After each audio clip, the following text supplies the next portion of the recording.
வணக்கம் மக்களே, welcome to TN government jobs by உங்கள் ஆர்கே. ஸோ நமக்கு இன்றைக்கி மாவட்ட சுகாதார நிலையம் அங்கேருந்து தாங்க நமக்கான ஜாப் வேக்கன்சிஸ் வந்திருக்கு. அதாவது கடலூர் மாவட்டத்தில் உள்ள அரசு பொது மருத்துவமனைகள் மற்றும் அரசு ஆரம்ப சுகாதார நிலையங்களிலிருந்து தான் நமக்கான ஜாப் வேக்கன்சிஸ் வந்திருக்கு. மொத்தம் 9 வேக்கன்சிஸ்ங்க. இதற்கான ஆரம்பகட்ட சம்பளமாக 15,000 உங்களுக்கு ஸ்டார்டிங் சேலரி அப்படின்னு சொல்லியிருக்காங்க. இதுக்கு 38 மாவட்டத்தை சேர்ந்த ஆண்கள் மற்றும் பெண்கள் இருப்பாளருமே அப்ளை பண்ணிக்கலாம். இதுக்குள்ள மினிமம் நீங்கள் 10th ஃபெயிலாக இருந்தாலே போதும் இதற்கான எலிஜிபிலிட்டி அப்படின்னு சொல்லியிருக்காங்க. ஃப்ரெஷராக இருந்தாலே போதும், உங்களுக்கு எந்த விதமான எக்ஸ்பீரியன்ஸும் வேண்டாம் அப்படின்னு சொல்லியிருக்காங்க. வாங்க அதை பற்றி கம்ப்ளீட் டீட்டெயில்ஸ் பார்க்க போகலாம். அதுக்கு முன்னாடி நம்ம சேனலை நீங்கள் இன்னும் சப்ஸ்கிரைப் பண்ணலைன்னா சப்ஸ்கிரைப் பண்ணிங்க. அப்போ தான் நம்ம போகிற வீடியோஸ் உடனுக்குடன் உங்களுக்கு ரீச் ஆகும். ஸோ ஃபஸ்ட்டு பார்த்திங்கன்னா ஆண் சிகிச்சை உதவியாளர், இதுக்கு ஒரு வேக்கன்சிஸ். இதுக்கு 10th 12th கூட நர்சிங் தெரபிஸ்ட் கோர்ஸ் முடிச்சிருக்கணும் அப்படின்னு சொல்லியிருக்காங்க. 15,000 பர் மந்த்துக்கு சேலரின்னு சொல்லியிருக்காங்க. அடுத்தது பெண் சிகிச்சை உதவியாளர், இதுக்கு ஒரு வேக்கன்சிஸ். இதுக்குமே பார்த்திங்கன்னா 10th 12th அது கூட நர்சிங் தெரபிஸ்ட் கோர்ஸ் முடிச்சிருக்கணும். இதற்கான சம்பளமாக 15,000 சொல்லியிருக்காங்க. அடுத்தது பல்நோக்கு பணியாளர், இதுக்கு பார்த்திங்கன்னா 10th ஃபெயில் ஆகிருக்கணும். இது தமிழ், அது கூட தமிழ் நல்லா எழுத படிக்க தெரிஞ்சிருக்கணும் அப்படின்னு சொல்லியிருக்காங்க. இதற்கான சம்பளமாக 10,000 சொல்லியிருக்காங்க. அடுத்தது மருத்துவ ஆலோசகர், இதுக்கு பார்த்திங்கன்னா BYNS டிகிரி முடிச்சிருக்கணும். இதற்கான சம்பளமாக 40,000 சொல்லியிருக்காங்க. அடுத்தது உதவியாளர், ஸோ இதுக்கு நீங்கள் 10th ஃபெயில் ஆகிருக்கணும், தமிழில் எழுத படிக்க தெரிஞ்சிருக்கணும் அப்படின்னு சொல்லியிருக்காங்க. இதற்கான சம்பளமாக 10,000 சொல்லியிருக்காங்க. அடுத்தது மருந்து வழங்குபவர், இதற்கான கல்வி தகுதியாக நீங்கள் 10th 12th கூட டிஃபார்ம் ஆயுஷ் முடிச்சிருக்கணும்னு சொல்லியிருக்காங்க. ஸோ இதற்கான சம்பளமாக 15,000 சொல்லியிருக்காங்க.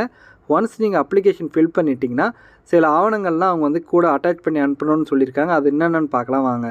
அது கூட 10th 12th DC, 10th 12th mark sheet, இருப்பிட சான்று, சாதி சான்று, இன்கேஸ் நீங்கள் மாற்றுத்திறனாளி, விதவை அல்லது கணவரால் கைவிடப்பட்டவராக இருந்தால் அதற்கான சர்டிஃபிகேட் நீங்கள் வைக்கணும் அப்படின்னு சொல்லியிருக்காங்க. ஸோ சில நிபந்தனைகள் சொல்லியிருக்காங்க. இது பார்த்திங்கன்னா டெம்பரரி பேசிஸ் தான், உங்களுக்கு பர்மனெண்ட் ஜாப் இல்லை அப்படின்னு சொல்லியிருக்காங்க.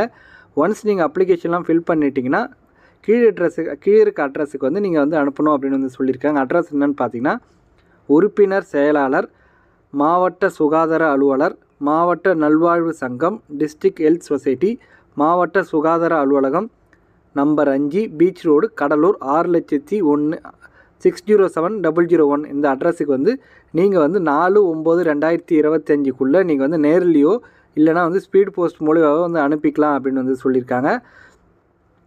அடுத்தது பார்த்திங்கன்னா அப்ளிகேஷன் ஃபார்ம் நீங்கள் டவுன்லோட் பண்ணிவிட்டு அப்ளிகேஷன் ஃபார்ம் எப்படி ஃபில் பண்ணுறது அப்படின்னு பார்த்தீங்கன்னா ஃபஸ்ட்டு விண்ணப்பதாரரின் பெயர் எழுதிக்கிங்க.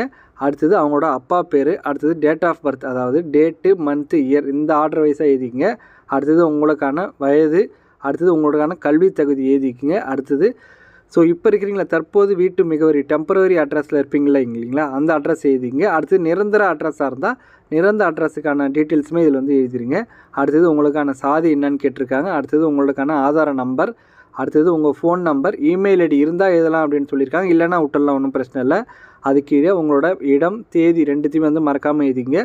மிக முக்கியமாக அப்ளிகண்டரோட சிக்னேச்சர் கண்டிப்பாக இருக்கணும். இல்லைனா நீங்கள் என்னதான் கரெக்டாக டீட்டெயில்ஸ்லாம் ஃபுல் பண்ணியிருந்தாலும் ரிஜெக்ட் பண்ணிவிடுவாங்க. ஸோ மறக்காமல் விண்ணப்பதாரர் கையெழுப்பும் கட்டாயம் நீங்கள் போடணும். ஸோ அவ்வளோதான் ஃப்ரெண்ட்ஸ், இதோட இந்த வீடியோ முடியுது. இந்த வீடியோ பிடிச்சிருந்துச்சுன்னா லைக் பண்ணுங்கள்.